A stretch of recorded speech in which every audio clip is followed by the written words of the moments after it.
5 साल के बाद नीतीश कुमार बिल्कुल सठिया गया। अब इससे एक नया पैसा उम्मीद भी बिहार की जनता को नहीं है। पूरी तरह आश्वस्त करते हैं कि किसान की मांगों को हम पूरी करा पाएंगे। मेरा नाम है नागमणि, नाग दुश्मनों के लिए और मणि दोस्तों के लिए। मैं रोहित, आप देख रहे हैं बिहारी कलम। अभी हम 6 दिनों से चल रहे अनिश्चितकालीन धरने पे हैं। मंझियामा यदुनंदन शर्मा की धरती, त्रिवेणी समाज सुधाकर की धरती। आज उस धरने में किसानों के बीच नागमणि जी आए हैं। सर, आप इस किसान के बीच आए हैं, इस लड़ाई को अब आप कैसे लड़ेंगे सर? देखिए, पंडित यदुनंदन शर्मा जी और त्रिवेणी शर्मा सुधाकर जी दोनों इसी गांव के जरूर थे, लेकिन तमाम इलाके के पुरोधा के रूप में माने जाते थे और किसानों के नेता थे जी। और ये जो पुनपुन परियोजना है, हमारे पिता अमर शहीद जगदेव प्रसाद का सपना था कि पुनपुन में पक्का बांध बनावेंगे और मछली भात कुर्था करपी के लोग को खिलाएंगे। उन्होंने जब उनका मंत्रिमंडल बना, महामाया सरकार को तोड़ करके शोषित दल की सरकार बनी, तो उसमें इरिगेशन पावर मिनिस्टर थे।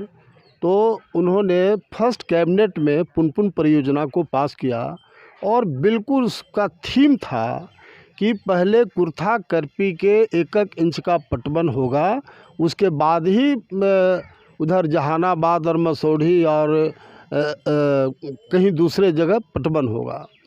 लेकिन बाद में जो सरकारें बदली, उसमें बिल्कुल उल्टा कर दिया गया कि कुर्था करपी का मुश्किल से 2-4 गांव ही पटवन अभी जो योजना है उसके आधार पर होगा।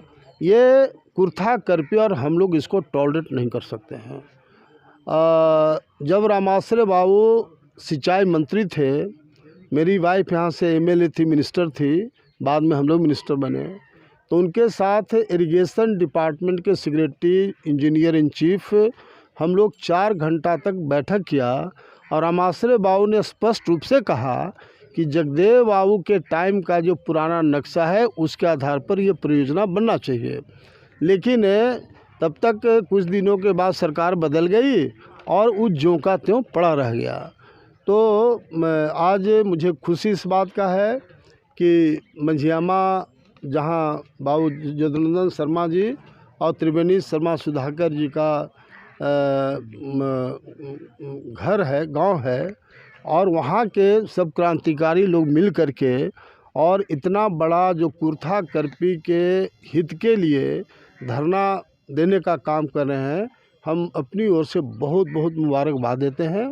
और बिल्कुल मैं 100% विश्वास के साथ कहना चाहता हूँ कि धरना का कार्यक्रम चालू रखें, लेकिन आज से ये मेरी जिम्मेदारी है कि जो कुर्था करपी का जो मूल समस्या है पुनपुन परियोजना का, उसको एट एनी कॉस्ट, जो शहीद जगदेव प्रसाद के समय का मैप था पुनपुन परियोजना का, उसके आधार पर हम लोग इसको इम्प्लीमेंट करावेंगे। और जो अन्य जो डिमांड है वो तो ऑटोमेटिक सॉल्व होगा। अब ये कहना कि जो मैप के हिसाब से यहाँ के किसानों का ज़मीन नहीं है, ये तो हंसी की बात लगता है। पता नहीं कौन पागल पदाधिकारी इस टाइप से बात कर रहा है। तो हम लोगों ने धरना में सभी लोग को आश्वस्त किया हूँ कि आज से जो भी जो यहाँ की समस्या है वो मैं अपनी जिम्मेवारी समझ करके, और मैं अभी इरिगेशन मिनिस्टर को फ़ोन किया था, लेकिन वो हाउस में थे, शाम में बात होगी। आज मुझे दिल्ली जाना है, 2-3 दिन के बाद दिल्ली से लौटेंगे, तो इरिगेशन मिनिस्टर से टाइम ले करके यहाँ के जो 5 प्रमुख डेलीगेशन होगा उनके साथ वहाँ का कमिश्नर और इंजीनियर चीफ के साथ बैठक करेंगे और 2 टूक शब्द में मंत्री और सरकार को बता दूंगा कि at any cost Jagdev Prasad के समय का जो पास हुआ है योजना, उसके अनुकूल करना है, नहीं तो कुर्था करपी इसको टॉलरेट नहीं करेगा। अगर ज़रूरत पड़ेगा लाखों लाख लोग कुर्था में धरना प्रदर्शन करेंगे, और अगर धरना प्रदर्शन से भी सरकार नहीं मानेगी तो किसी प्रशासनिक पदाधिकारी को हम लोग रहने नहीं देंगे। आप किसान के बीच तो आए, इनकी जिम्मेवारी को आप लिए, अच्छी बात है, लेकिन यहाँ के स्थानीय सांसद और विधायक क्यों नहीं आ रहे हैं? अब वो भाई देखिए, मैं तो इस बात को कहा कि कुर्था करपी का दुर्भाग्य हुआ कि 10 साल सत्यदेव कुशवाहा नामों लेना अच्छा नहीं लगता है। ऐसा मिमियाने वाला आदमी यहाँ से एमएलए बना, उसमें इन लोग का खास करके भूमिहार समाज का कोई वैसा रोल नहीं है। लेकिन कास्ट की बात हम नहीं बोलते, छोटी चीज़ हो जाती है। और अभी जो वर्तमान विधायक बने हैं वो तो कभी कुर्था के एक गांव में पैर नहीं रखा था और तब कुर्था के लोगों ने उसको जिता दिया। तो मैं बताया लोगों को कि कुर्था करपी का अपना इतिहास रहा है। कुर्था करपी डिसाइड करता था कि बिहार का मुख्यमंत्री कौन बनेगा। आखिर सरकार अमर शहीद जगदेव प्रसाद यहाँ के विधायक थे, वह महामाया सरकार को तोड़ करके और अपनी सरकार बनाए और फर्स्ट कैबिनेट में पुनपुन परियोजना को पास किया। रामाश्रय बाबू सेकेंड यहाँ के विधायक बने, मंत्री बने। उनके टाइम एक रुतवा वाला मिनिस्टर थे, इरिगेशन मिनिस्टर बने और उन्होंने स्पष्ट निर्देश दिया था मेरे सामने कि पुराना जो मैप है उसके आधार पर किया जाए, लेकिन सरकार बदल गई, इम्प्लीमेंट नहीं हुआ।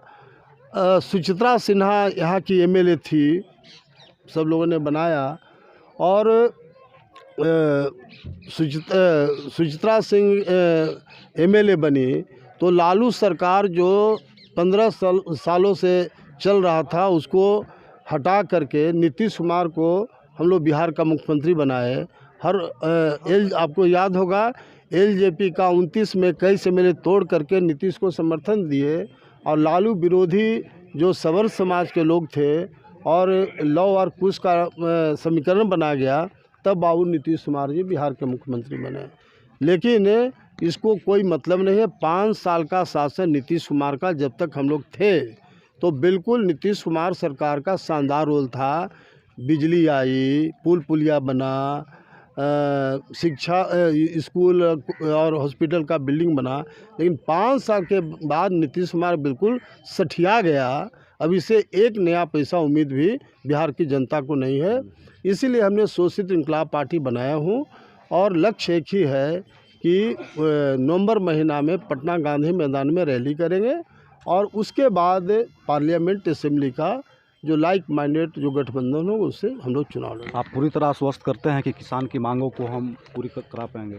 मेरा नाम है नागमणि। नाग दुश्मनों के लिए और मणि दोस्तों के लिए। Word is word.